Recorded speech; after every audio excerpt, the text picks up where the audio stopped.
کہ علم حاصل کرنا یا حقیقی عالم کو پا لینا ایک کاوش والا کام ہے اور ایک مشکل کام ہے، لیکن بہرحال آخر میں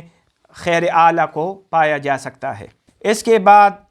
محافظوں کی تعلیم کا بات چڑھ جاتی ہے، اور سقراط کہتا ہے کہ ہم محافظوں کو اعلیٰ تعلیم دیں گے جو ریاست کے محافظ ہیں، اور وہ بیان کرتا ہے کہ ہم نے جو ہماری جو بنیادی تعلیم تھی جس میں ورزش اور موسیقی شامل تھی وہ تو ہر شہری کو دی جائے گی، لیکن اس کے بعد اعلیٰ تعلیم کی جو مدارج ہیں وہ بیان کرتا ہے۔ پہلے مرحلے میں ہم ان کو حساب یا ارتھمیٹک سکھائیں گے، کیونکہ یہ ایک ضروری علم ہے، یہ عام انسان کے استعمال میں بھی ہے، تاجر کے استعمال میں بھی ہے، اور اس کے استعمال میں ہے، فوج کے استعمال میں بھی آتی ہے، اور یہ چونکہ اعداد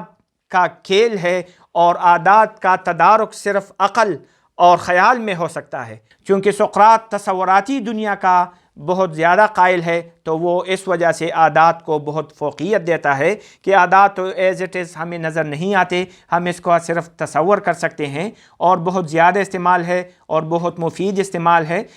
افلاطون پہ چونکہ پائتھاگورس کا بھی بڑا اثر ہے، اور وہ اعداد کے کمالات کا معترف ہے۔ اعداد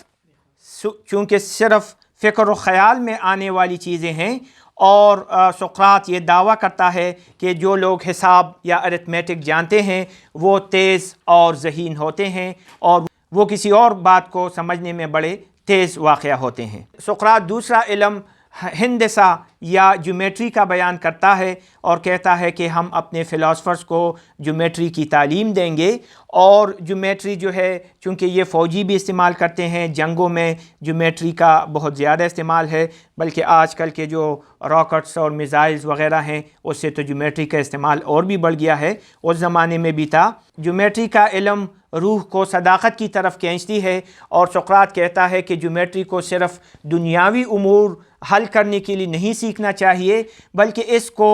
پلیجر کے طور سے سیکھنا چاہیے اور اس کی پریکٹس کرنی چاہیے، تاکہ اس سے چونکہ اس سے ذہن تیز ہوتا ہے اور معاملہ فہمی بہت زیادہ بڑھ جاتی ہے انسان کی۔ سقراط افلاطون کے بھائی گلاکون سے بات چیت آگے بڑھاتا ہے اور کہتا ہے کہ تیسرا علم ہیئت یا ایسٹرونومی ہوگی، اور اس میں ہم ان کو ستاروں سیاروں کا علم پڑھائیں گے، لیکن پھر سقراط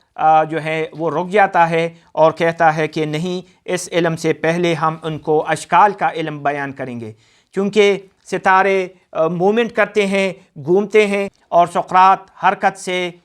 اتنا مرعوب نہیں ہے، تو وہ پھر اپنے اس تیسرے درجے کا جو علم ہے ایسٹرونومی کو، وہ اس کو اگنور کر دیتا ہے اور اس کو چوتھے درجے پر لے آتا ہے، اور اس سے پہلے اشکال کا علم، جس طرح اسکوائر ہے یا کیوب ہے، اس جیسے کہ اشکال کا علم ان کو کہتا ہے کہ ہم اپنے فلاسفرز کو ان اشکال کا علم سکھائیں گے۔ اس کے بعد آخری علم منطق یا ڈائلیکٹک کا ہے۔ اس کو سقراط تمام علوم میں بہت بڑے درجے پر رکھتا ہے، اور کہتا ہے کہ اس سے عقل کی روشنی بڑھتی ہے، اور چونکہ ڈائلیکٹک صرف ذہن سے ہے اور ذہن سے ہی ہمیں عالم حقیقی کا ادراک ہو سکتا ہے، تو اس لیے اس سوال و جواب یا ڈائلیکٹک کے ذریعے ہم مطلق خیر کا ادراک کر سکتے ہیں، خیر اعلیٰ کا ادراک کر سکتے ہیں۔ پھر اس کے بعد سقراط ان تمام علوم کے لیے عمر کا تعین کرتا ہے، اور کہتا ہے کہ بچپن سے ہم ان کو ٹرین کریں گے، اور ایک جگہ پہ لکھتا ہے کہ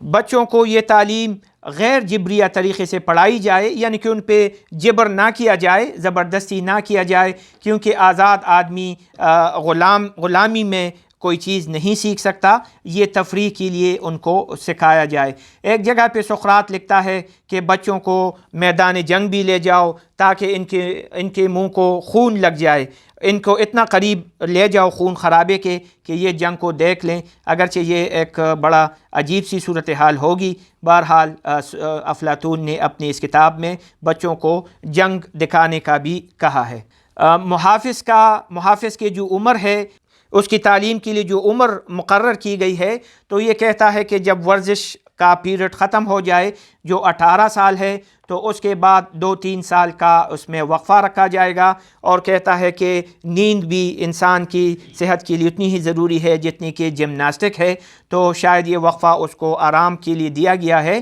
اور پھر 20 سال کے بعد ان تمام علوم کو یکجا کیا جائے گا جو ہم نے 4-5 علوم پڑھے، جس میں ہندسہ، جیومیٹری اور ایرتھمیٹکس اور لاجک وغیرہ ہم نے ڈسکس کیے، ان تمام علوم کو یکجا کر کے پڑھایا جائے گا۔ 30 سال تک کی عمر تک جب یہ پہنچ جائیں تو پھر ان میں جو ہیں کچھ لوگ اعلیٰ ترین اعزاز کے لیے چنے جائیں اور ان کو 5 سال اور بھی جو ہے ٹریننگ دی جائے۔ سقراط کہتا ہے کہ یہ بڑا خطرناک پیریڈ ہے اور ان پہ بڑی گہری نظر رکھنی چاہیے، اور اس موقع پر سقراط ایک یتیم بچے کی تمثیل بیان کرتا ہے کہ یتیم بچے کی تمثیل سقراط یوں بیان کرتا ہے کہ مثال کے طور سے ایک یتیم لیپالک بچہ ہے جو کسی امیر و کبیر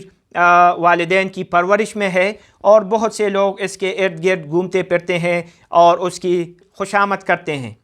جب اس یتیم بچے بڑا ہو جاتا ہے اور اس کو پتہ چل جاتا ہے کہ یہ والدین اصل میں اس کے حقیقی والدین نہیں ہیں، اور اس کے حقیقی والدین کو معلوم کرنا اس کے لیے ممکن بھی نہیں ہے، تو سقراط گلاکون سے پوچھتا ہے کہ اب آپ کا کیا خیال ہے اس کا، اپنے ان